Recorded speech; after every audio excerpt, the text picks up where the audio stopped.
vamos propor, é importante que a gente entenda o problema da judicialização em todos os seus aspectos. Vamos entender o primeiro balizamento do tema, que está no artigo 5º, inciso 35, da Constituição Federal, em direitos e garantias individuais. Primeira coisa que precisa ser lembrada, esse artigo não comporta alteração por emenda, é a chamada cláusula pétrea. Esse artigo é imodificável. Portanto, não adianta imaginar, não, nós podemos colocar uma vírgula ali, podemos... Não, esse artigo vai ficar assim até o fim dessa Constituição, e espero que ela tenha vida longa. Então, essa é a realidade que nós temos. Não era, por exemplo, a realidade que nós tínhamos na Carta de 69. Na Carta de 69 até uma emenda constitucional em que se obrigava a pessoa a esgotar a via administrativa para poder entrar em juízo. Isso visava, naquela ocasião, impedir uma série de mandados de segurança que eram propostos contra algum tipo de ilegalidade que o governo praticava. Então o governo exigia que a pessoa primeiro pedisse administrativamente e só e quando aquilo fosse negado ela poderia ir em juízo. A Constituição de 88 alterou esse sistema e isso não é mais possível. O Supremo tem dito todo o tempo que não é mais necessário o exaurimento da via administrativa. O sujeito pode pedir, por exemplo, aqui em São Paulo acontece muito isso, o sujeito pode pedir o medicamento pela via administrativa, mas pode, não é que ele tem que pedir. E às vezes pede e às vezes não pede, às vezes vai direto no judiciário. Funciona relativamente bem esse sistema, evita muita judicialização, mas ele ainda não consegue abarcar todo o problema da judicialização, mas ajuda.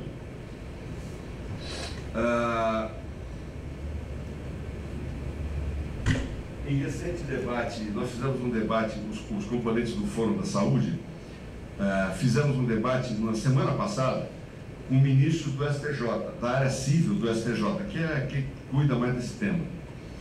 E conversamos longamente, passamos uma manhã conversando sobre o que é o SUS, sobre o problema da judicialização, sobre o sistema SUS, porque, veja, o sistema é muito complexo. Quem não é da área, eu cheguei na área de saúde pública em 2009, eu não entendia nada, a menor ideia, eu tinha uma vaga ideia do que era o SUS. Ele é muito complexo, então o juiz que trabalha com uma série de demandas, a demanda da saúde, para ele, é uma entre milhares. E ele não é obrigado a conhecer o SUS. Ora, se ele não conhece o SUS, no geral, ele pensa que o SUS é muito pior do que ele é. Quando você explica como funciona o sistema e a pessoa entende, ele percebe que a judicialização, tal qual hoje está sendo tratada, ela é mais um problema do que uma solução. E nesse debate, que é um debate muito honesto, muito franco, o juiz chegar à conclusão que de fato está havendo algum tipo de problema na área e que precisa ser melhor analisado. Chegaram até a propor uma alteração da jurisprudência do STJ para obrigar o exaurimento da via administrativa.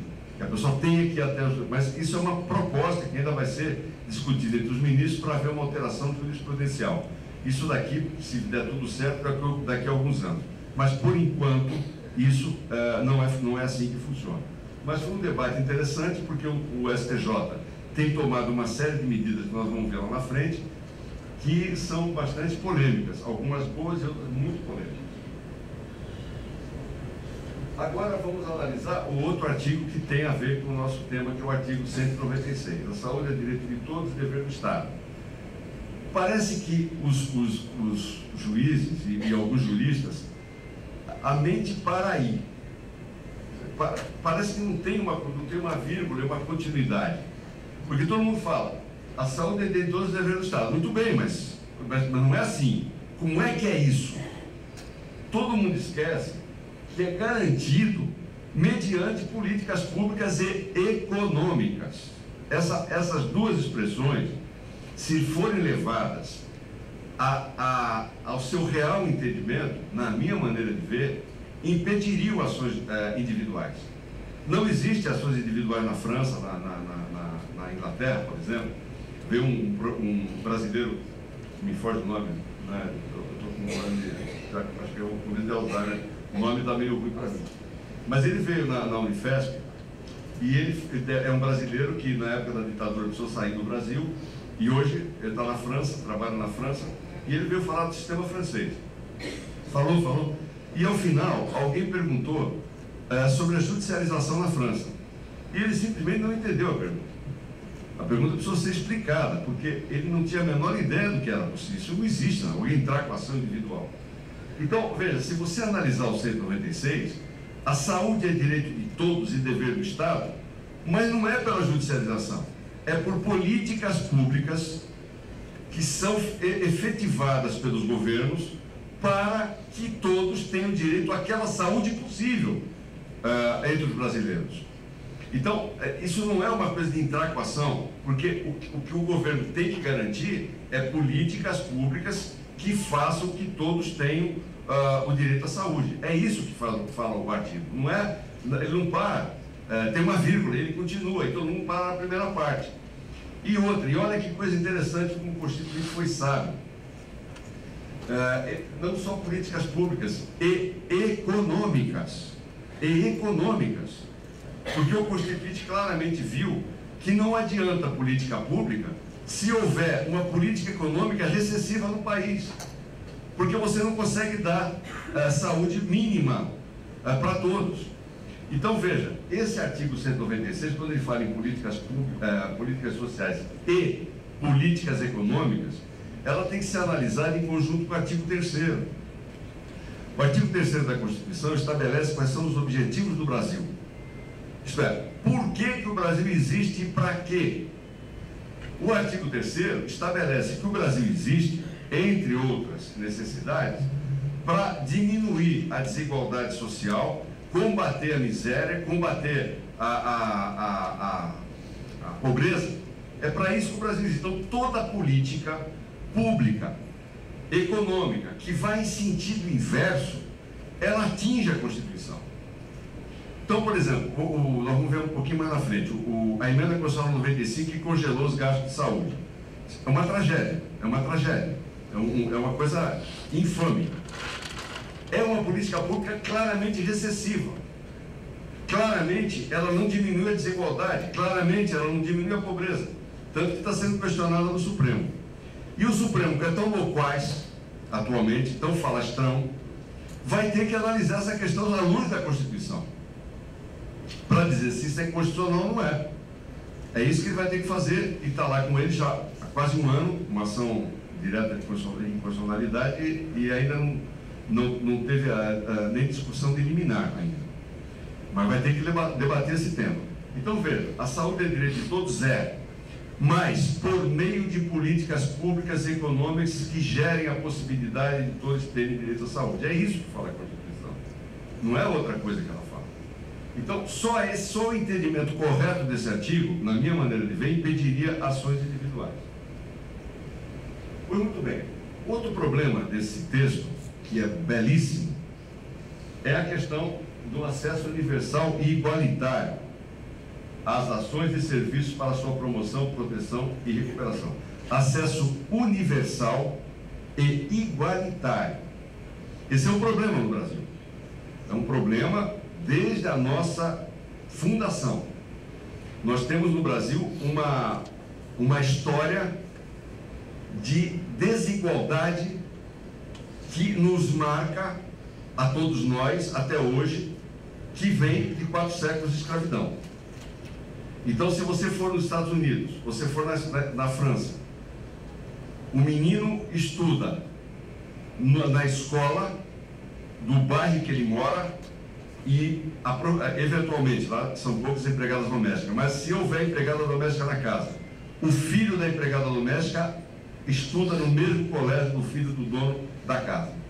Isso dá uma amálgama de igualdade que marca um país. Aqui não, desde a escola, normalmente depois da década de 70, antes não era assim, mas desde a escola, passando pela saúde, passando por tudo, a nossa marca da desigualdade. Então, essa desigualdade, ela é levada a cabo quando se entra com ação. Por exemplo, quando eu entro com uma ação para buscar, são raras as ações, vou dar um exemplo, para buscar uma UTI para mim ou para um parente meu, e eu obter a liminar, o que eu estou fazendo? Eu estou salvando a minha vida. Mas alguém que estava na fila vai morrer, porque eu quebrei a fila que estava ali. Tem uma fila, aquilo tem uma lógica. O médico que diz quem é que vai entrar no UTI primeiro, quem tem mais chance de sobreviver, a lógica é do médico. Então, quando eu entro nesse sistema, eu quebro a igualdade.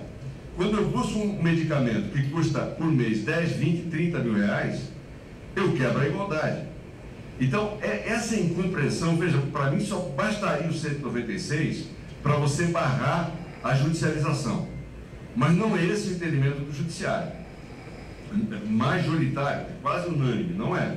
Um ou outro juiz tem esse entendimento, que estudou, mas a maioria não. Então, se admitem as ações individuais. Eu vou dar as interpretações dos tribunais sobre esse tema e vocês verão, acho que a interpretação mais atrapalha do que ajuda. É uma incompreensão do que é o SUS, é uma incompreensão do que é a saúde pública, é uma ideia salvacionista que o juiz tem de achar, e eu converso com os juízes, são todos nada pessoal, né?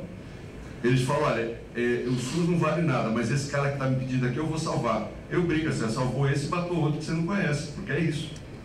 Então, eu vou dar como é que o Judiciário está tratando desse tema para ver que atrapalha.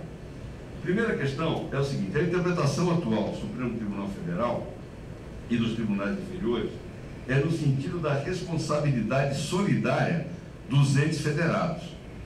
Então, em resumo, eu posso entrar com ação buscando medicamento contra a União, contra o Estado, contra o município, contra dois ou contra os três. Eu escolho, porque há uma responsabilidade, segundo o Judiciário, solidária. Ele ignora, por exemplo, que na questão de medicamento tem uma lógica.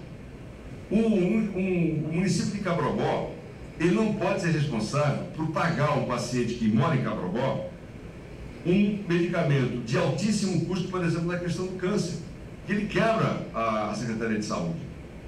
Mas não é assim o entendimento do Supremo.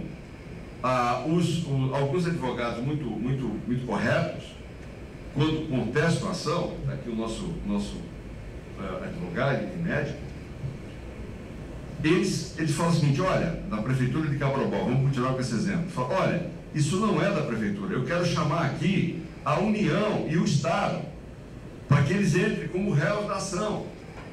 O Judiciário fala, negativo, não chama ninguém não, amigo, é você. Não há o litisconsórcio passivo, certo? Eu escolho quem vai entrar, e isso gera uma situação até patética, que os advogados me contam. O que eles fazem? Como eles podem escolher, eles têm 3 escolhas, eles têm 3 possibilidades de ações. Primeiro, eles entram na comarca de Cabrobó, certo? Pediu lá na comarca de Cabrobó. Caiu com o juiz esperto, o juiz não deu. Falou, não, aqui não. Ele imediatamente, não deu a liminar, certo? Ele imediatamente desiste da ação.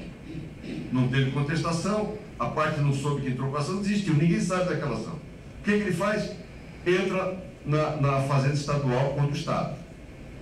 Caiu com o juiz esperto, não deu, falou, não, esse cara aqui não, está errado isso aqui. O que ele faz? Ele vai federal.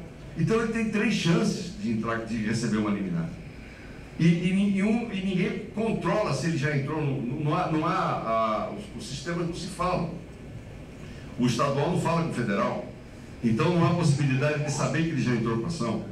Então essa da responsabilidade solidária, ela inviabiliza muitos municípios pequenos que têm que arcar com um custo que não tem condição de arcar.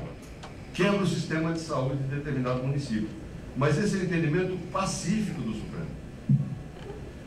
O Supremo Tribunal reafirmou jurisprudência sobre a responsabilidade solidária dos entes federados, no dever de prestar assistência. E agora o fez em termos de repercussão geral. Isso vale para todas as ações em curso. Todas as ações em curso. Essa é uma decisão do Supremo que precisa ser rediscutida. Parece que há um movimento entre alguns ministros para rediscutir esse tema. Mas, por hora, é assim. É assim que o Judiciário está vendo esse tema. Outro equívoco enorme do Judiciário é o seguinte: o judiciário, de forma absolutamente majoritária, entende que não cabe ao poder público delimitar as espécies de tratamento e medicamentos que serão fornecidos às autores da ação. Vejam bem, não cabe ao poder público delimitar, dizer o que a pessoa pode receber e o que não pode. Portanto, quem delimita, quem é? É o médico. É o médico. Quem delimita é o médico. Os juízes têm um respeito pelo médico que beira ao sacrossanto. É inacreditável. Vem uma pequena receita, medicamento X, tal, pá. É isso. Ponto, acabou. Ninguém vai discutir aquilo. Se o médico está certo, se o médico está errado, se o médico é bom, se o médico é ruim, nada. Aquilo falou para o juiz, aquilo é sagrado, é aquilo. E às vezes não é. E às vezes não é. Então veja, quando o judiciário fala, é uma loucura completa. Imagina se o inglês fala. Não é o Serviço Público de Saúde inglês que vai delimitar o que cabe ou o que não cabe ao inglês receber do Estado. Isso não cabe na cabeça de ninguém. Ora, o que é isso? Quer dizer que o poder público então não pode delimitar o que é possível dar a todos os brasileiros ou não? Quem vai delimitar é o médico? Então, com base nesse entendimento, que é um entendimento tranquilo, não há muita divergência nisso, você abre uma porta para tudo, para absolutamente tudo, para coisas boas e coisas ruins. Porque também tem coisas, eu não estou aqui demonizando a judicialização, ao contrário, tem judicialização absolutamente necessária, imprescindível. Outras não, vamos ver na frente.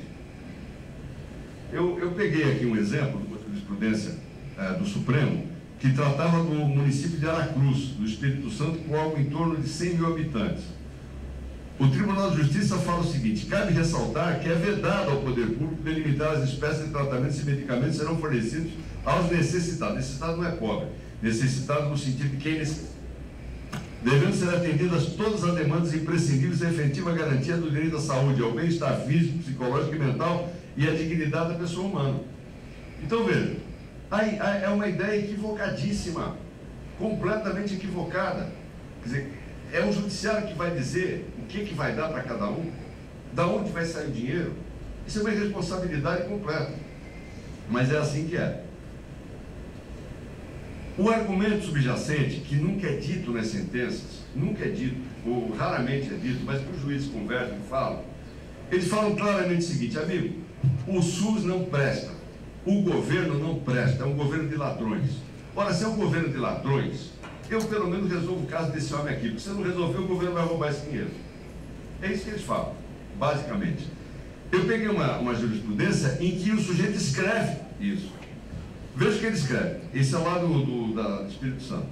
Quanto às alegações do requerido de judicialização da saúde pública com conflito entre o interesse individual e o coletivo, tem o ser inaceitável.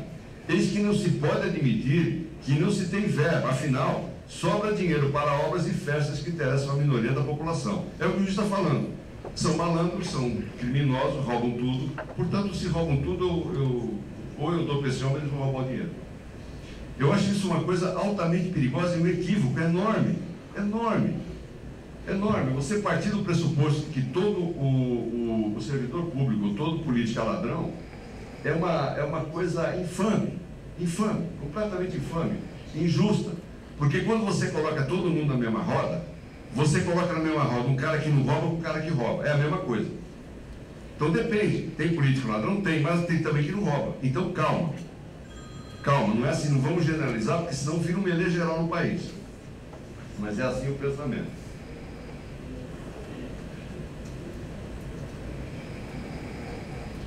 A lista SUS, outro tema, tem sido ignorada completamente pela grande parte das decisões judiciais. Continuando, na mesma decisão, porque ela é muito emblemática. Logo, ao se ter em vista que a necessidade do medicamento já foi comprovada, parecer médico, com receita, e que o mesmo não consta da lista SUS, é de todo conveniente que a segura desde logo o requerente de fornecimento do fármaco. Então, a lista SUS e nada é a mesma coisa. O que, nesse caso até, é mais grave porque tinha um medicamento similar da lista SUS. E foi ignorado isso. Deu um medicamento que custava similar na lista SUS. Portanto, ignoram-se nas decisões todo o trabalho complexo da Conitec. A Conitec agora, de um ano para cá, ela está sendo meio que desmontada. Essa que é a verdade. A Conitec está passando por um problema grave. Mas agora, ela sempre funcionou muito bem. É a Comissão Nacional de Incorporação de Tecnologias do SUS. Quem tiver interesse, entra no site da Conitec e verifica os estudos que a Conitec faz de cada medicamento que alguém pede para que o medicamento seja incorporado na lista SUS. Ela primeiro faz uma audiência pública sobre o tema, depois analisa com bases científicas a eficácia daquele medicamento, etc. E aí, ao final do procedimento, define se incorpora ou se não incorpora. É um trabalho magnífico, público, está absolutamente tudo no site, quais são as audiências públicas, quais os dias, quem fala, quem não fala, e todo o trabalho científico que gerou a incorporação ou não. Então, é um trabalho magnífico da Conitec. A presidente da Conitec, a ex-presidente, compõe o nosso fórum, que é a Clarice, e ela é uma mulher seríssima, faz um trabalho maravilhoso. E isso é completamente ignorado. Sequer o juiz tem paciência de ir lá verificar se aquele medicamento já não foi incorporado e por quê. Então, veja, a Conitec, ela tem 180 dias para deliberar sobre o tema e pode pedir mais 90 dias. E olha que coisa importante aqui. Eu acho que isso é muito importante e a gente tem que tratar desse tema de forma muito clara. Veja, levando-se em consideração aspectos como eficácia, acurácia, efetividade, segurança de tecnologia, além da avaliação econômica comparativa dos benefícios e dos custos em relação às tecnologias existentes. Então, é um trabalho que leva em conta todos esses aspectos, efetividade, etc. E também o último, que é muito importante, a avaliação econômica comparativa dos benefícios e dos custos em relação às tecnologias já existentes. Eu vou dar alguns exemplos que a Clarice sempre fala.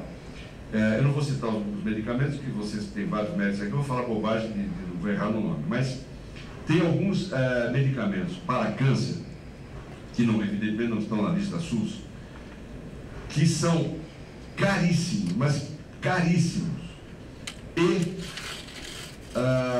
não foram incorporados pela Conitec justamente porque o benefício em análise com o custo não vale a pena. Não vale a pena numa ótica nacional, certo? Uma ótica nacional. Por quê? São medicamentos que eles são eficazes, mas o que eles fazem? Eles prolongam a vida da pessoa por mais 3 até 6 meses.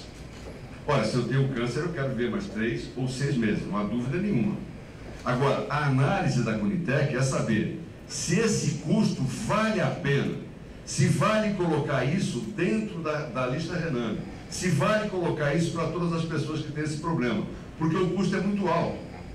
Então, a análise que a Conitec faz leva em conta a eficácia, a efetividade, a acurácia, etc., mas também a relação do custo-benefício, que tem que ser levado em conta, porque o Brasil é um país nacional, não pode só dar uma coisa aqui em São Paulo, tem que dar também no Amazonas. Então, a Conitec faz um trabalho maravilhoso. A Conitec só pode avaliar o medicamento se ele for aprovado pela Anvisa. Se não for aprovado pela Anvisa, não pode nem avaliar. Então, hoje, os juízes dão medicamentos em que a Conitec disse não, os juízes dão medicamentos em que a Anvisa sequer foi instada a aprovar o medicamento ou não. Hoje se dá liminares para medicamentos que não têm a eficácia comprovada, que são medicamentos caros, que ninguém sabe se aquilo funciona ou não. Então virou um melê geral, virou o val da valsa no Brasil. Então os juízes sequer entendem que existe um órgão técnico importante que busca resolver esse problema de incorporação de medicamentos. Teve um amigo, juiz federal, muito amigo, que chegou ele me ligou, eu dei muita risada lá, isso é maluquice total, mas eu vou fazer então, cada doido com a sua mania. Ele deu uma ação civil pública do MPF procedente para que determinada pessoa recebesse o medicamento. Até aí.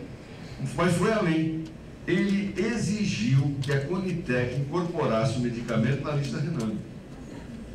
Aqui, na Federal de São Paulo. Quer coisa mais doida que essa? Você manda, não é possível isso. Isso é uma coisa que não é possível. Mas assim aconteceu. Nós tivemos agora, recentissimamente, mês passado, uma decisão muito, muito importante do STJ, que tem coisas boas e coisas ruins. Eu só peço que o nosso presidente me indique quando, senão eu vou falar aqui até amanhã, hein?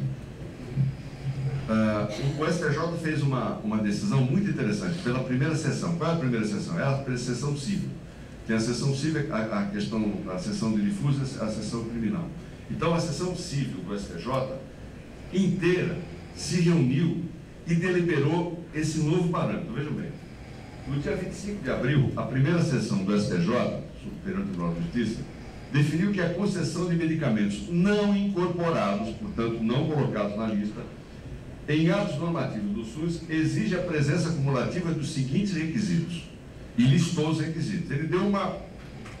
Então são 3 requisitos agora. Primeiro, a comprovação por meio de laudo médico, já melhorou, fundamentado e circunstanciado, não basta uma receita, tem que ser um laudo médico fundamentado e circunstanciado, expedido por médico que assiste o paciente, da imprescindibilidade ou necessidade do medicamento, assim como da ineficácia para o tratamento da moléstia dos fármacos fornecidos pelo SUS. Isso é um avanço. Por quê? Hoje já falei que os laudos são lacônicos e não precisa dizer nada, é só falar que precisa do medicamento. Então ele dá um balizamento melhor. Fala, tem que ser um laudo circunstanciado em que o médico diz por quê e por que ele não está dando medicamento SUS. Por quê? Mas é cientificamente. Então o juiz fica mais calçado para decidir, certo? Eu acho que nesse ponto melhorou. O problema vem agora. O cidadão tem que provar a incapacidade financeira de arcar com os custos do medicamento prescrito. Aí é o problema. Você quebra completamente a ideia de igualdade. Quebrou. Então é o seguinte, você só vai... E um detalhe, é muito complexo, porque tem medicamento de R$100.000 ao mês. Então, um sujeito que recebe um bom salário, ele não tem condição de pagar isso. Então, é sempre uma coisa muito discutível. O juiz vai ter que decidir caso a caso. Esse homem precisa ou não precisa? Ele pode pagar ou não pode pagar? Não é que ele é pobre, ele não pode pagar. Ele não tem condição de pagar. E aí o juiz vai verificar. E aí você quebra a ideia da isonomia, da igualdade que existe no SUS. Então, você vai definir o que é pobre e o que não é pobre. Ah, não, esse pode pagar, não pode. Mas a Constituição não garante isso. E aí, mas eu começo com uma provocação. Ali, nós temos hoje no Brasil, nós somos os campeões mundiais de escolas médicas nesse país. São 314 escolas em funcionamento hoje. Nós conseguimos agora uma negociação com o governo, com o Ministério da Educação, a suspensão da abertura de novas escolas médicas. Mas todas as que já estavam aprovadas, ainda no governo de Dilma, antes do impeachment, essas ainda, as que não foram abertas, vão ser abertas. Todas aquelas que já tinham sido aprovadas vão continuar sendo abertas. Mas hoje, maio de 2018, são 314 cursos de medicina nesse país. Maior do mundo. Não tem nenhum outro país que tenha mais faculdades do que nós. Nem a Índia, nem a China, nem os Estados Unidos, com 300 milhões de habitantes. Tem estados hoje menores, não em tamanho territorial, mas em populacional, que tem 7 faculdades de medicina. Isso virou moeda de troca com o político, a abertura de faculdades em determinados locais desse país. Isso traz progresso para a região, isso traz dividendo político para mim enquanto deputado que representa aquela e se abriu irresponsavelmente um monte de escola médica que não são fiscalizadas, que não preenchiam as condições mínimas de funcionamento, né?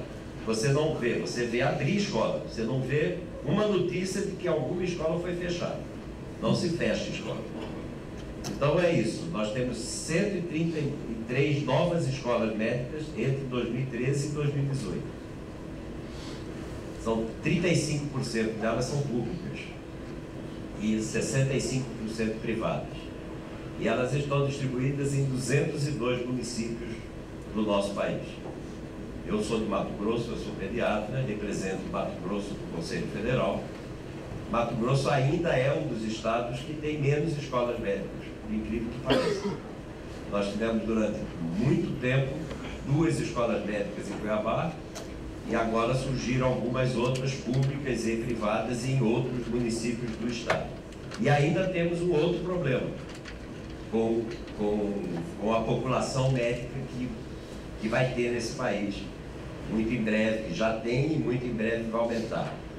É que nós estamos nos estados, nos países periféricos aos nossos, Paraguai, Bolívia principalmente, tem muitas escolas médicas funcionando também de forma precária, onde a mensalidade é muito menor que a grande maioria das escolas privadas no Brasil. Hoje já tem escola médica no Brasil em que a mensalidade é 13 a 14 mil reais. Né? Talvez a que seja que eu tenho informação, a mais em conta é até aqui, atuais, que eu acho que é uma das mais baratas, assim, no contexto geral. Tem de 9, de 10, de 7, de 8, varia. Essas outras que são no Paraguai e na Bolívia principalmente, R$1.000 e poucos por mês. E eu tenho pessoas que eu conheço que fazem no Paraguai, em que todas as vagas são de brasileiros. Não tem um paraguaio, não tem nenhum de nenhuma outra nacionalidade que não seja brasileiro. E todos já com alguma formação anterior, ou na área médica, na área da saúde, outras profissões na área de saúde, ou profissões diferentes que resolveram fazer medicina e encontram essa facilidade porque o acesso não depende nem de vestibular. Você se inscreve, analisa o currículo, alguma coisa assim. Então nós temos essa distribuição realmente muito ruim para nós, né? Nós não temos necessidade de tantas faculdades de medicina. Isso é um dado da demografia médica que foi feita pelo CREMESP e pelo Conselho Federal de Medicina recentemente, agora em 2018. A população total no nosso país é 207 milhões, mais ou menos, de pessoas. Nós temos 452 mil médicos distribuídos no Brasil, sendo uma média de 2,18 médicos por cada 1.000 habitantes, que é considerado uma média acima seria em torno de 1,5 a 2 médicos por 1.000 habitantes. Esse número dobrou desde 1990.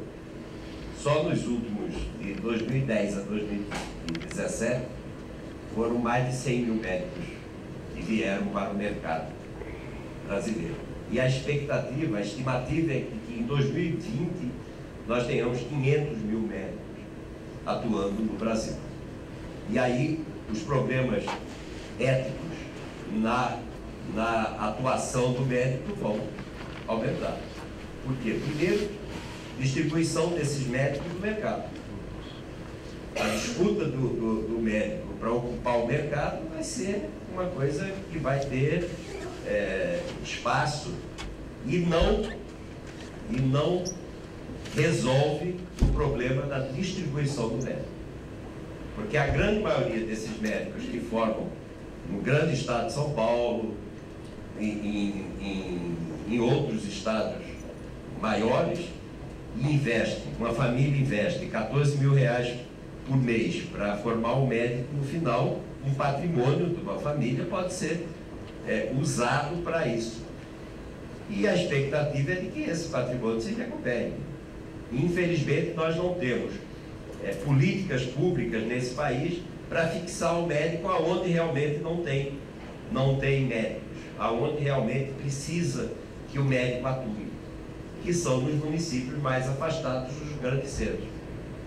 As estatísticas mostram que o médico que forma numa faculdade do interior de Mato Grosso, ele, quando acaba a sua formação, ele vai tentar fazer uma pós-graduação, uma residência médica, num lugar onde vai oferecer maiores possibilidades dele realmente aprender a medicina.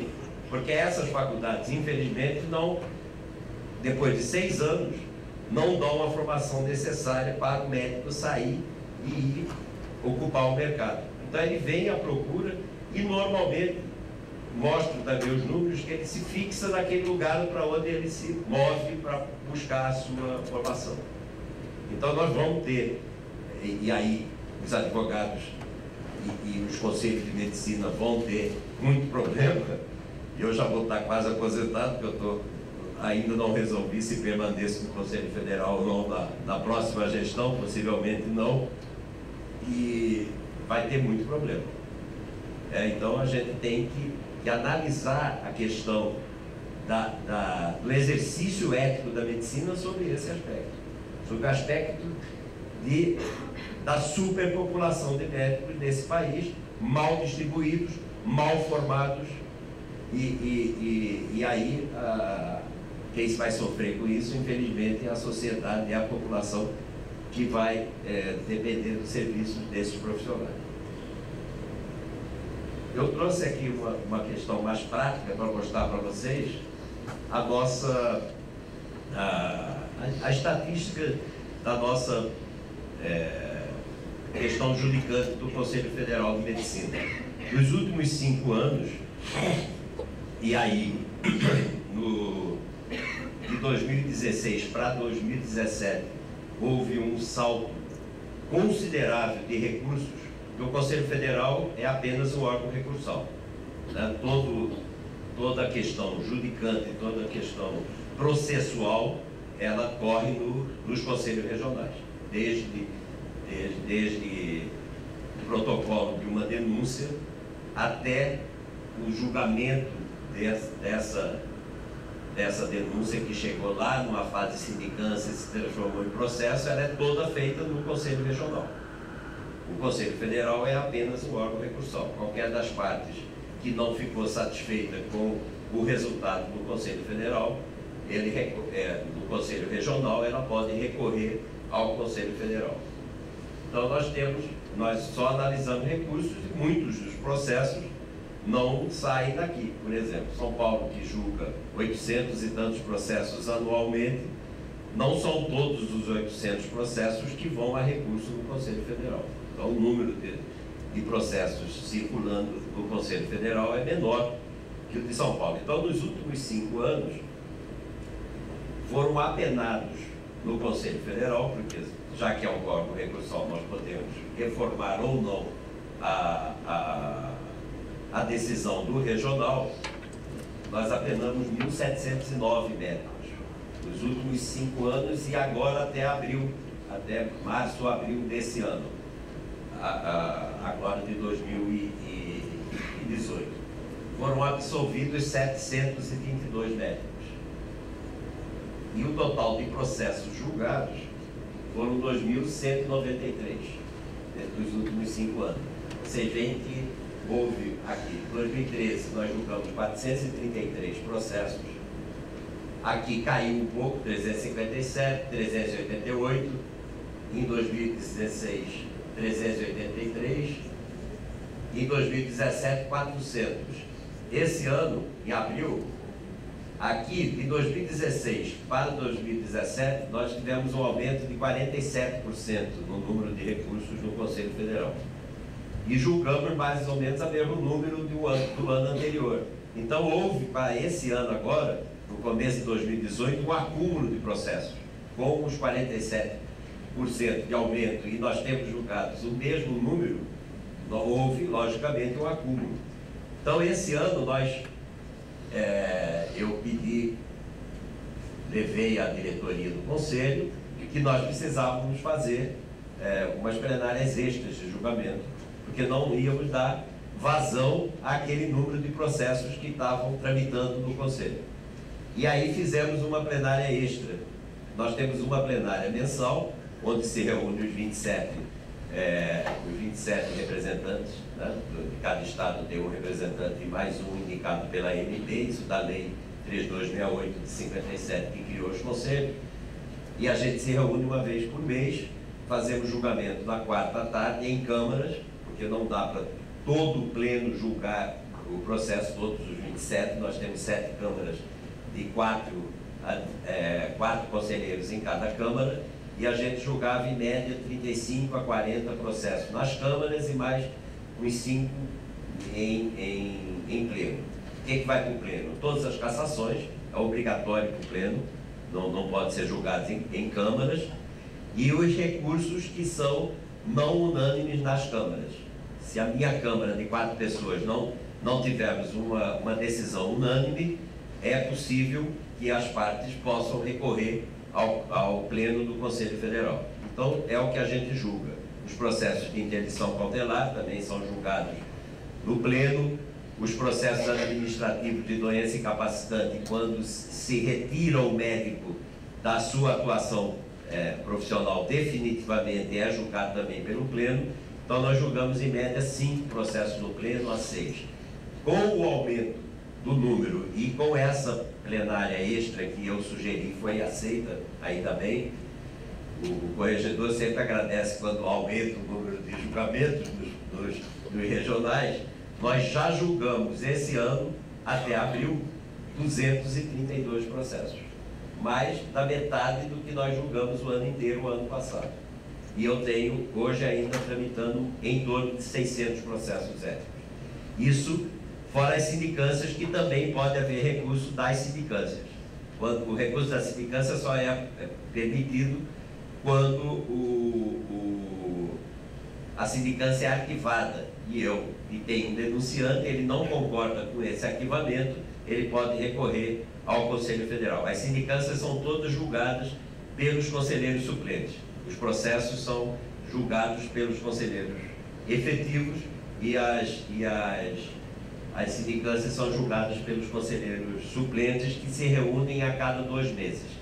Eles estiveram reunidos em Brasília ontem e anteontem. Terça e quarta dessa semana, eles julgam em média 120, mais ou menos, sindicâncias. Tem uma coisa que é um número que você não consegue muito entender a equação disso. O número de processos subiu muito, 47% de aumento de processos. O número de sindicâncias e recursos caiu. É uma coisa que não tem muita lógica, pelo menos, porque seria a mesma coisa, o número de denúncias aumenta, o número de sindicâncias aumenta, todas as denúncias que chegam no Conselho obrigatoriamente se transformam numa sindicância, mesmo os casos que não envolvam o ato médico em si, mas nós temos que instaurar a sindicância e arquivá-la, logicamente, mas temos que instaurar. Então, se tem mais queixas chegando, logicamente o número de sindicâncias aumenta, e seria lógico aumentar também o número de recursos, mas não é o que acontece, e eu ainda não sei o porquê desse fenômeno. Mas no processo é ao contrário, realmente aumentou bastante. E aí, das penas aplicadas, dessas penas todas, para quem não é médico e quem não conhece a nossa lei, as penas são 5. Nós, quando julgamos e condenamos o médico, nós aplicamos 5 tipos de penas que têm uma graduação em ordem crescente. Ela começa com uma advertência confidencial, uma censura confidencial em aviso reservado. Essas 2 penas, A e B, elas são privadas, ficam apenas no prontuário do médico, no conselho. E aí a próxima é uma censura pública, uma suspensão do exercício profissional por até 30 dias e a cassação do exercício profissional, que é uma pena capital definitiva que não dá. Então, do total dos médicos apenados, ali saíram julgados, mas que foram apenados, que foram 1.700 1709 no Conselho Federal, desses 25% foram apenados com uma linha A, 32% com uma linha B, 30% com uma linha C, 9% com uma linha D e 4% foram cassados de todos os recursos, de todos os médicos apenados lá no Conselho Federal. Cassação, tem uma particularidade com as cassações. Aqui foi dito muito, eu tive a oportunidade de ver o advogado de manhã que estava aqui da OAB, a questão ele falou do desagravo e algumas coisas nesse sentido. As cassações, ela tem uma característica que não é muito ligada à questão do erro médico.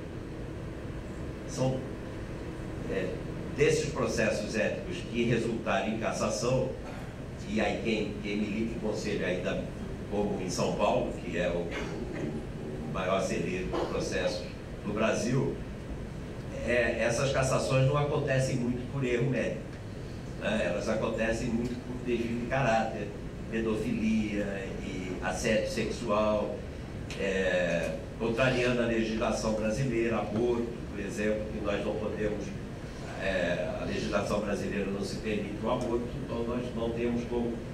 E algumas vezes, sim, por erro médico, lógico. Se eu erro e erro em seguida e não me dou a chance de me reciclar e tal, eu vou acabar cassado, sim. Mas, e agora, parem vocês, publicidade médica.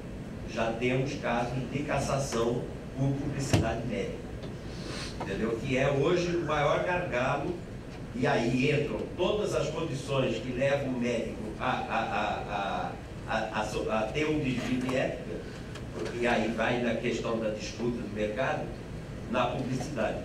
Hoje, daqueles processos de 47% de aumento do Conselho, de processos em recurso no Conselho Federal, a maioria é de publicidade médica irregular. Então, isso eu acho que nós vamos ter, ao longo do tempo, que reservar dentro dos conselhos de medicina, um grupo para julgar a publicidade médica. Aqui, a CODAME tem uma atuação extremamente importante, né? Enérgica, mas importante, para conter esse desmando de anúncios que para mim, particularmente, é uma vergonha para o exercício profissional, o que a gente vê em redes sociais e nessas questões. Eu sou extremamente enérgico nessa questão das publicidades, não de primeiro deslize ou segundo deslize, você já apenar o médico, já abrir um processo ético e tal, mas que atue pedagogicamente o conselho e não havendo o resultado dessa atuação pedagógica, você realmente intervir de uma forma enérgica para conter esse desmando que a gente está vendo aí. As especialidades médicas mais apenadas. Ginecologia e obstetrícia é a campeã, realmente, clínica médica, cirurgia plástica, e aí entra na questão da publicidade, muito envolvida na questão da cirurgia plástica, promessa de resultado que não é cumprido, falta de consentimento do paciente, falta de informação daquilo que vai ser feito com o paciente. Isso você vê muito na cirurgia plástica. A administração hospitalar foge um pouco E ortopedia e traumatologia também E hoje tem muito questionamento em perícia médica e medicina do trabalho. A perícia, então, é uma área de conflito muito grande entre o paciente que vai fazer a perícia e o médico perito. Então, se ele não tem a expectativa dele atendida naquela perícia, ele vai ao conselho e faz uma queixa contra o médico, porque ele tinha direito e o médico não fez e tal. E aí isso também aumentou bastante. A formação do médico. Isso aqui não reflete a realidade do que eu falei inicialmente. Esse número absurdo de escolhas médicas. Por quê? O reflexo no Conselho Federal ele é mais de longo prazo, ele é do final do processo. Quando eu sou julgado no Conselho Regional, eu faço o recurso para o Conselho Federal, até ele ser julgado federal, às vezes passam até 15 anos. Isso acontece, entendeu? Mas então, o reflexo do Conselho Federal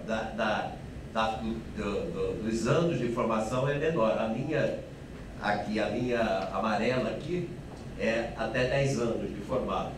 Tá? Em 2000 foram 68 médicos com a formação de até 10 anos de formado. Já de 10 a 20 anos foi o campeão aqui, em 2013. Foram 142 médicos. Tá? De 21 a 30 anos de formado, também quase empatou, 138 médicos em 2013, com mais de 30 a 40 anos de formado, 119, e acima dos 40 anos de formado foi o menor. Isso variou um pouco ao longo do tempo, né? Aqui, ultimamente, vamos comparar aqui com 2018, esses 232 processos que já foram julgados esse ano no Conselho Federal. 24 nessa primeira faixa, até 10 anos de formado, 46 na segunda faixa, 51 na terceira faixa, de 21 a 30 anos de formado, 31 a 40 anos de formado, 73, os grandes campeões aqui, tá? E 29 com mais de 40 anos de formado. Aqui as mulheres levam muita vantagem, né? A relação médico-paciente da mulher com o seu paciente é melhor que a relação do homem com o seu paciente. Apesar de que ainda, hoje, o número de mulheres que são médicas é muito grande. Tem faculdades que tem mais de 50% do público é feminino. Mas, no contexto geral, ainda nós temos maior número de médicos homens atuando no Brasil hoje do que... então, as mulheres hoje têm em atividade no Brasil 217 mil mulheres médicas. Em homens são 276. Tá? E você vê aqui, ó, estatisticamente, de 2013 até agora, até o começo de 2018, o número de homens apelados médicos é muito maior que o número de mulheres. Então, isso é um dado que favorece as mulheres, ainda bem, né? A 80% do percentual de estatística nos últimos anos, 80% dos apelados são homens e 20% mulheres. No total de processos julgados em todos esses anos, foram 2.193 processos. Vejam bem aqui os artigos que foram mais presentes nessa questão. E aí a publicidade começa a mostrar os seus números aqui. Ainda o campeão é o nosso artigo 1º, do erro médico. Tá? Imprudência, imperícia, negligência. 18. Desobediência a resoluções do Conselho Federal. E aí entra a grande campeã, que é a resolução da publicidade médica a 1794/2011, 2126/2015. Tá? 222 no artigo 32, que acompanha geralmente o artigo 1º, que é você deixar de usar de todos os meios terapêuticos e diagnósticos em benefício do paciente, que é o artigo 32, e aqui todos esses são de publicidade.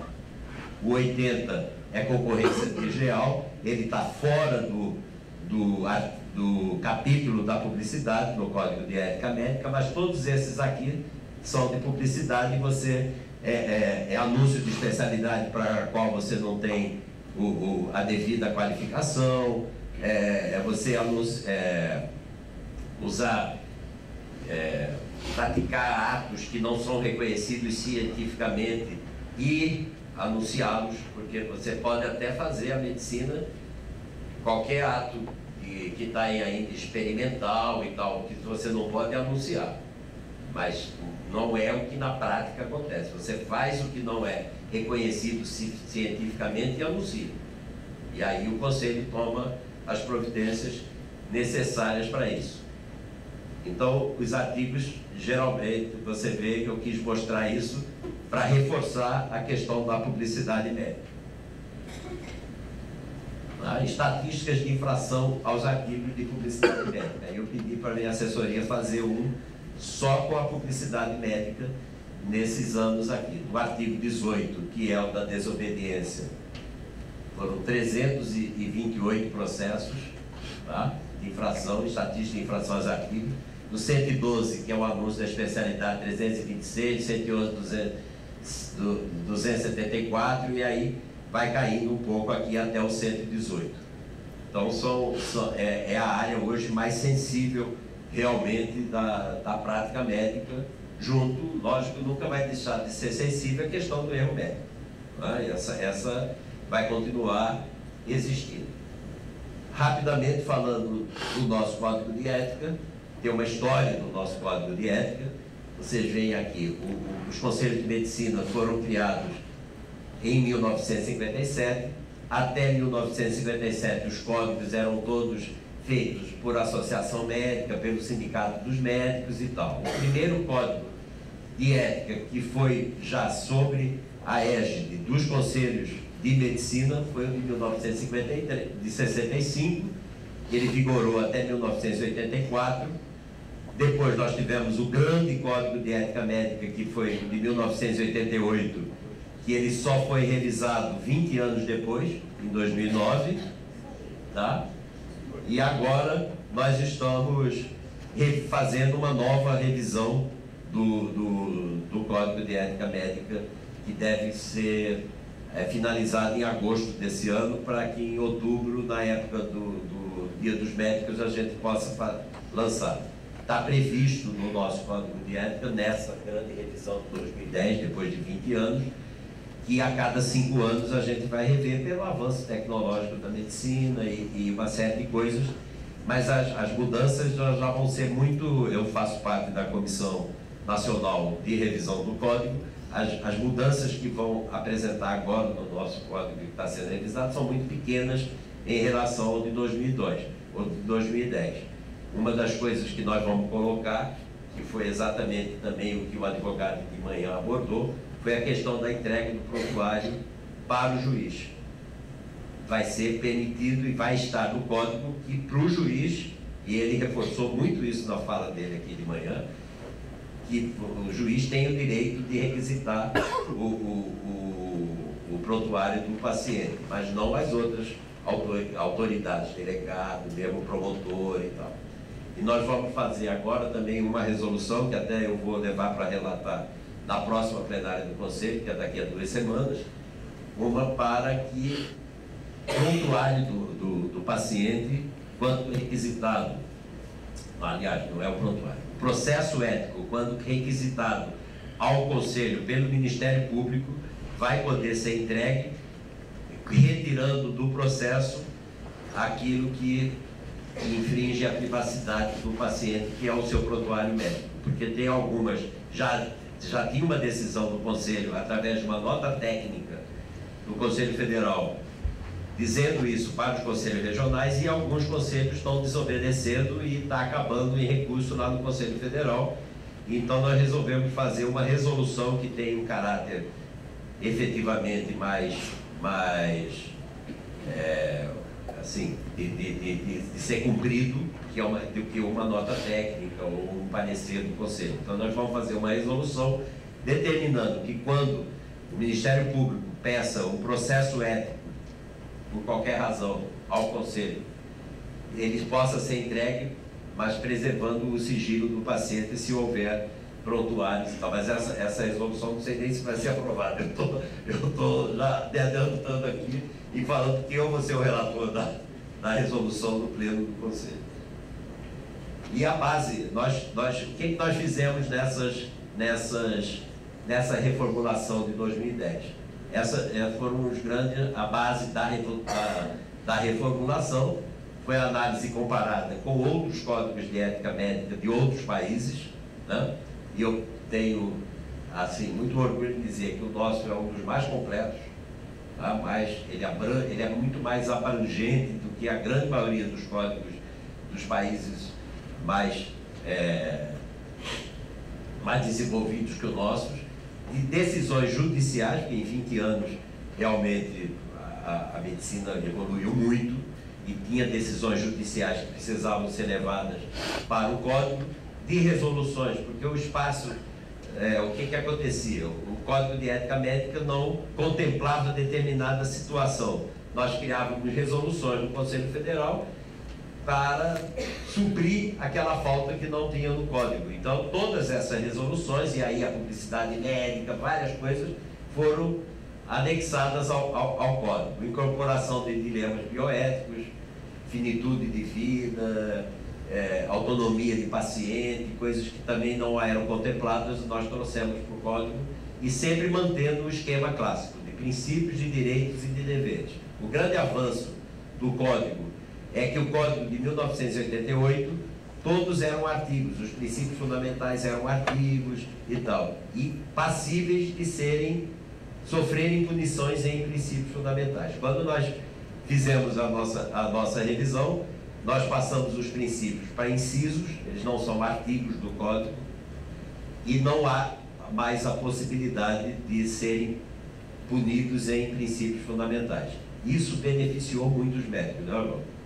A gente que milita em conselho há muito tempo sabe disso, porque tinham muitos processos em que o médico só tinha uma penação em princípios fundamentais. E aí eles, com a sessão do novo Código de Ética, da revisão do Código de Ética Médica, que não se permitia mais a penação em princípios fundamentais, isso beneficiou os médicos. Muitos processos foram automaticamente arquivados, porque só tinham princípios fundamentais na sua capitulação. Tá? Ele é formado de um preâmbulo com 6 incisos, 25 incisos de princípios fundamentais, 10 incisos de normas fisiológicas, que são os direitos dos médicos, são só 10, e aí está uma coisa que está no nosso código, o direito ao desagravo, que o advogado de manhã falou também, só que o direito ao desagravo, nós temos uma resolução que determina as regras para se conceder o desagravo. Né? Pelo que ele falou, essas regras podem ser um pouco mais maleáveis, porque as nossas são muito rígidas. Nós temos que instaurar uma sindicância quando há um pedido de desagravo, apurar se esse pedido realmente ele precede ou não, é aprovado por uma Câmara ou o Pleno do Conselho para que se conceda. Isso às vezes leva muito tempo e a maioria não é concedida. E eles podem até recorrer para o federal. E sempre que tem o recurso de pedidos de desagravos que são negados no Conselho Regional, sou eu que relato lá no Conselho Federal, e todos eles não se enquadram realmente no pedido de desagravo. Eu queria, até de manhã não tive a oportunidade, mas eu queria conversar mais com o advogado sobre isso, da OAB, porque a gente tem que talvez mudar um pouco a nossa... E aí vem os 118 artigos deontológicos, que são os eventos que é aqui que o médico pode ser penalizado. Né? E a revisão assimilou e aprimorou a questão do exercício da autonomia do paciente e do médico. Tá? Isso foi um grande avanço no nosso código, principalmente com o paciente, a autonomia do paciente.